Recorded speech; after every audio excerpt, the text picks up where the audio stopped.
What's up, guys? Vince Roddy here, and welcome to this week's breaks.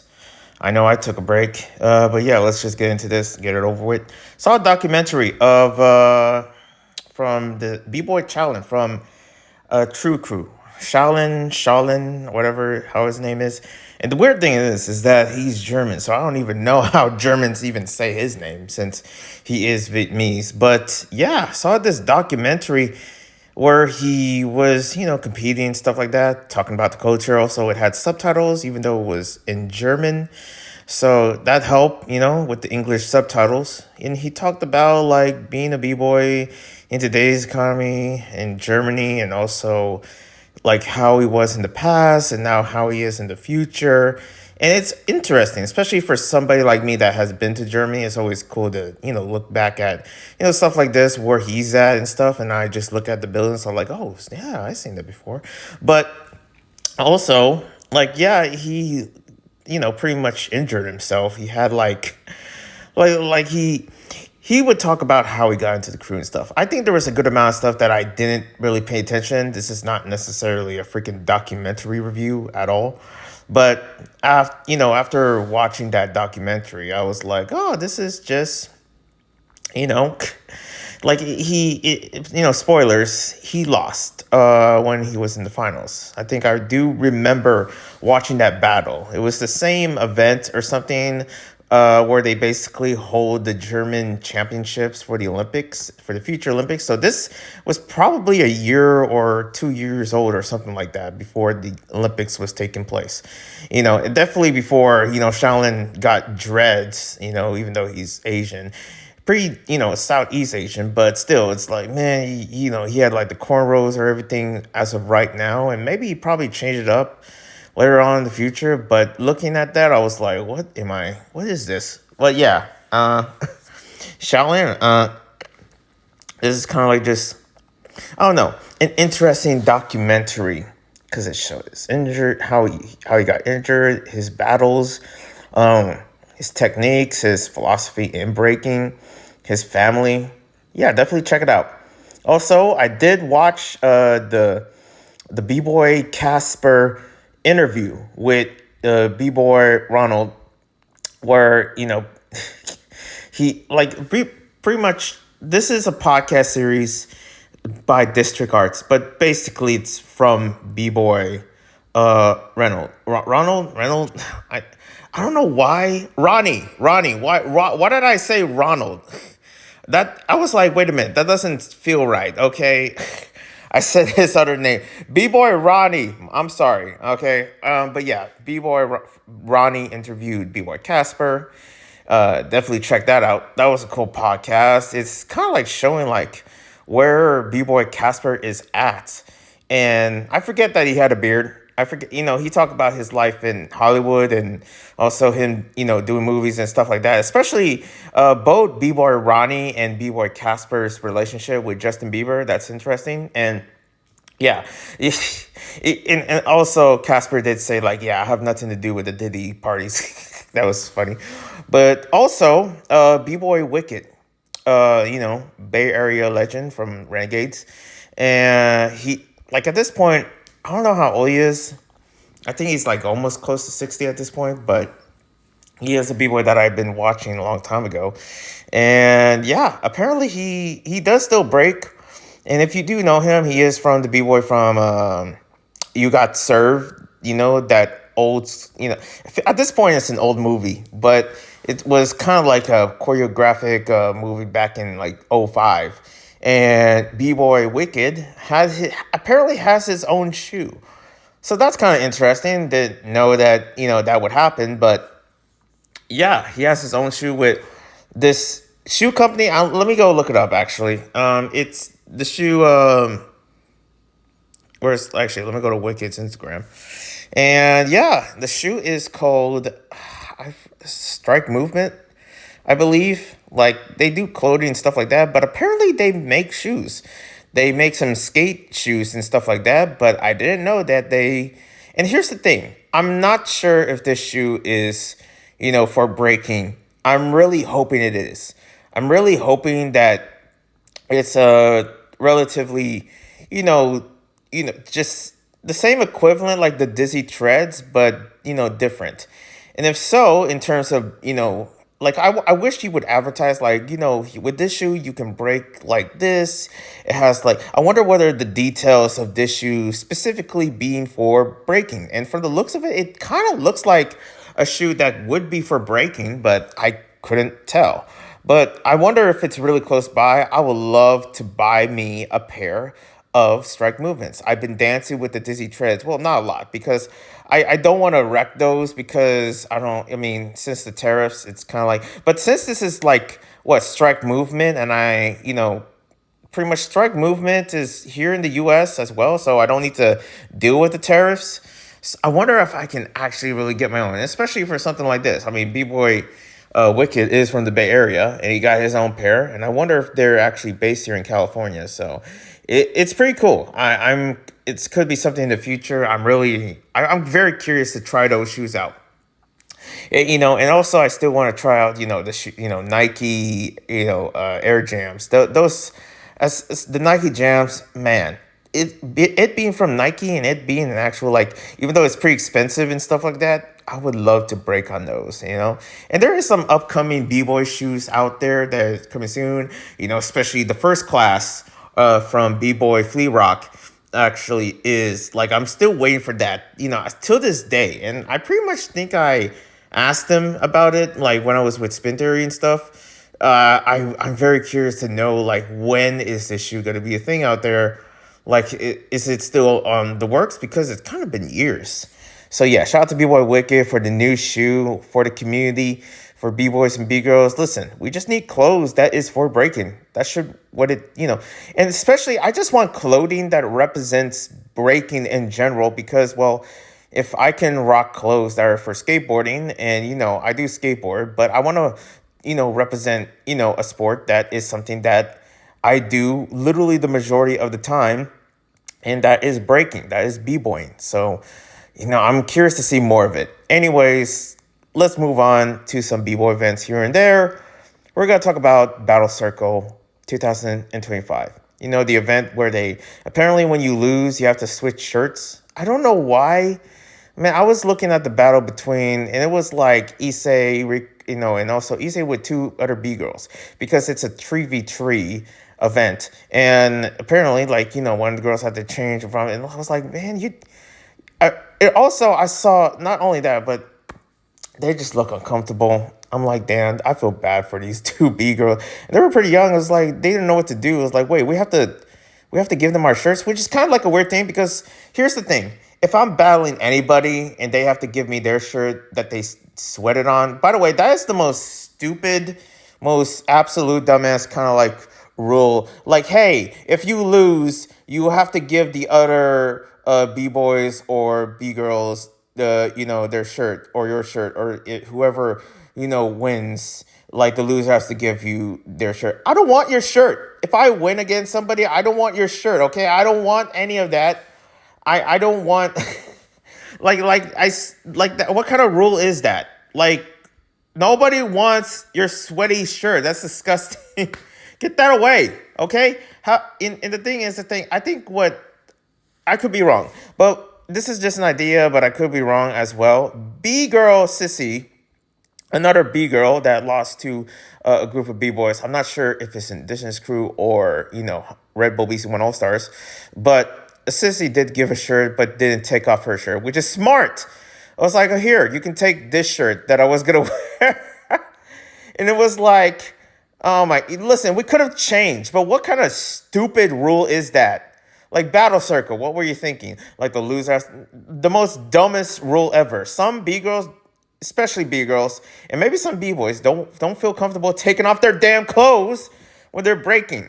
I don't want to show my freaking muffin top when I'm breaking. My flab, my man boobies. Okay, I don't want to show my man boobies when I'm battling anybody. I don't want it. Okay, I don't. Listen, maybe I can give you something else. Okay, I could give you, I don't know, a piece of my sock. I don't know. Anyways, yeah, Battle Cercle, dope event.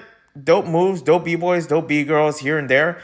The most dumbest event. Like Paris, I'm sorry, France gotta calm down with these damn events. They got events off the wazoo in terms of B-boy events, and they gotta calm down. Okay. Anyways, World B-boy Classic 2025 just happened. I believe that IBE is happening right now, or did happen. I'm not sure how IBE works, guys. I've never been there. I wanted to go there, but it's like I don't know. But yeah, World B-boy Classic happens to have their event going on a few days ago. And especially with the crew battles, it used to be like, especially if you remember back then, it used to be the original, like, classic country versus country or continents versus continents or something like that. Africa versus Asia. And I believe they kind of had that with Afro Break against other crews. But of course, you got like, Gamblers was there, Yugoslavia, Slavian B-Boys, which is a crew that I have not seen in a while. They were kind of big when Outbreak was a thing that first started. And also like other like Lotta Boys, my favorite from Italy, and also Capsule Corp, or basically Capsule Corp slash Squadron. I'm kind of confused of like the mix of this. Like, what is? I guess this is worldwide or something, like an international cruise. Like, what's going on here? But yeah, it looked amazing. Like the battles on battles here and there, everybody going at it. B-Boy The End is back at it from Gamblers. That's cool to see. And especially B-Boy Noodle. And also Afro Break, you got Damani. And also this other Nigerian cat that was there. And also B-Boy Goofy from Yugoslavia. Man, he still got it. Okay, they still got it. That's for sure. And of course, you got like a whole bunch of, especially Stardust Crew with B-Boy Lorenzo and his little squad there. And then you got Body Carnival, which is the final battle, Body Carnival versus Capsule Corp slash Squadron. And that was a sick battle. That's for sure. A lot of talking here and there. You got the young B-Boy Strike. Bro's not even 18 and he's already traveling. That's crazy. And and also just, I really thought like Luigi was there, but we don't need Luigi. We could have Peanut as a substitute. And Pino was going at it as well. He was having a good time. I believe the energy coming from Supreme, or aka B-Boy Grimm, from Ruggeds, and he was doing his thing. Yeah, there was actually a good amount of B-Boys from Ruggeds that were representing their own crew, which is good to see because Ruggeds is somewhat international, out there. But also, World B-Boy Classic, it was dope. I seen the battles here and there, especially Gamblers. It just felt like this is supposed to be something that is reminiscent from like a while ago, like the classics and stuff like that. But other than that, yeah, dope events here and there. United Session Poland 2025. So this one is involving only the final because they only released the final. And this was actually, I think, the finals of this event or any video of this event, actually, as I'm recording, was released last night. So I got to watch it, and pretty much I do remember United Session a lot when, I believe that Ukraine was doing their thing over, and also that battle between Momentum Crew versus Rock's Right slash Style Invaders, and that was a sick battle. Okay, I do remember that, and United Session still got it. Okay, it's still new to me for sure, and there's not a lot of B-Boy events at all, sadly, when it comes to Poland, even though there's a lot of talent there. And there is a part of me where I'm not that crazy about Poland because I feel like just looking at many B-Boys and B-Girls here and there in Poland felt similar. There was this weird ongoing, just like, especially from Cool Kids Mob, there was this weird ongoing, like, similar flow that they were doing. Some people, listen, I'm being nice. Some people might say like, yeah, almost all the B-Boys look the same from Poland. And you know what? I can understand why they think of that. But also, like, I'm not discrediting them. It's just that it kind of does look similar. Like, I think I've seen like at least 20 B-Boy Uyghurs, okay? I don't, which is that's also another like what name is that? I don't even know how to say that name. B-boy Uyghur. Okay, um, but yeah, the United States and Poland, Japan versus Cool Kids Mob. Interesting that Japan is there, but yeah. Also, 4th of July just passed, and yeah, the here in the U.S. we had a b-boy event. Oh, who's surprised? I know, I know. It's not like how it was in the olden days where it used to be like really international. But of course now you won't see like Israel being represented here. I mean you might. I know B-boy Potter was here for sure. Shout out to him. But but also I mean listen, anybody can still come here in the U.S. Russians, you can still come here. You can still come here, okay? Anybody can, legally, okay, legally, but understand, I wouldn't come here if I were you, if unless you like doing, I don't know, mudslides, because right now that is happening in the South. Oh my goodness, that is, oh man, prayers go out to them. Okay, condolences to Texas and New Mexico. I don't even know what's happening at this point. Listen, there is so much going on in this big old country I live in. At this point, I don't know anymore. Okay, I don't know the ICE raids, the freaking like what like the freaking NASA explosion that thanks to SpaceX, and also mudslides, rain, and heat waves galore around the U.S. At this point, I'm just like, you know what? I just want to go move back to Italy. That's that's what I got to do. But yeah, 4th of July in Las Vegas. Listen, can I be real here? I don't really look forward to any b-boy events unless it's especially unless it's like one closer to my neighborhood here in San Francisco, or if it's like in I guess California. But unless it's freestyle session. When it comes down to any b-boy event at all in the U.S., especially from B-Boy Network, usually I just don't care. Like unless I'm part of it, unless I'm going there. But if I'm not, why would I care? And I didn't really see a lot from 4th of July, an event by Full Force. I saw some of it, I saw some good battles here and there. I probably forgot about it, and there's a good reason why, because I just don't really care much, to be honest. I don't know. Europe has us by the balls when it comes down to good b-boy events. Shoot, Korea still got us by the balls when it comes down to any b-boy events at all, or just anywhere like in Asia or in like like especially if the Russians come in and just invade. Man, we would not be ready. Listen, we got a couple like Ukrainian b-boys that are killing it here in the U.S. and ain't no way we got a chance. Okay, have you seen B-Boy Denver? Like that guy's crazy. My goodness. But yeah, Full Force. 4th of July in Vegas. Got the homie. What was like D Prad. I miss him. D Prad like hosting, and especially his other co-host. I forget his name. B-Boy Ronan, I believe. Yeah, B-Boy Ronan, the guy that's known for yelling and having these face reactions. Yeah, he still got it. He's still going it. And also, yeah, Mexico was really going hard in there. There's been this, revolution in terms of the b-boy culture going on with Mexico. And apparently they, pretty much stretch it all the way here to the U.S. Got the homie Snippy, Hermano. Like, I remember meeting B-Boy Snippy. And then, can I just say, like, oh, man, it felt like I just met my cousin, that shout out to B-Boy Snippy. Like, I miss him, okay, Hermano. Maybe because I'm Filipino, he's Mexican, so basically we're just cousins. But, yeah, Mexico going hard as well. You got other couple of Mexican B-Boys here and there. I mean, no sign of, like, what's his name? B-Boy, the guy that is known for being strong and stuff. Yeah, I forget. Who cares? But yeah, that's it. Thank you guys for watching. Anyways, yes, this week's Breaks, episode 20, that is a complete. I don't know if I missed anything else. If I did, no one really cares. Woo!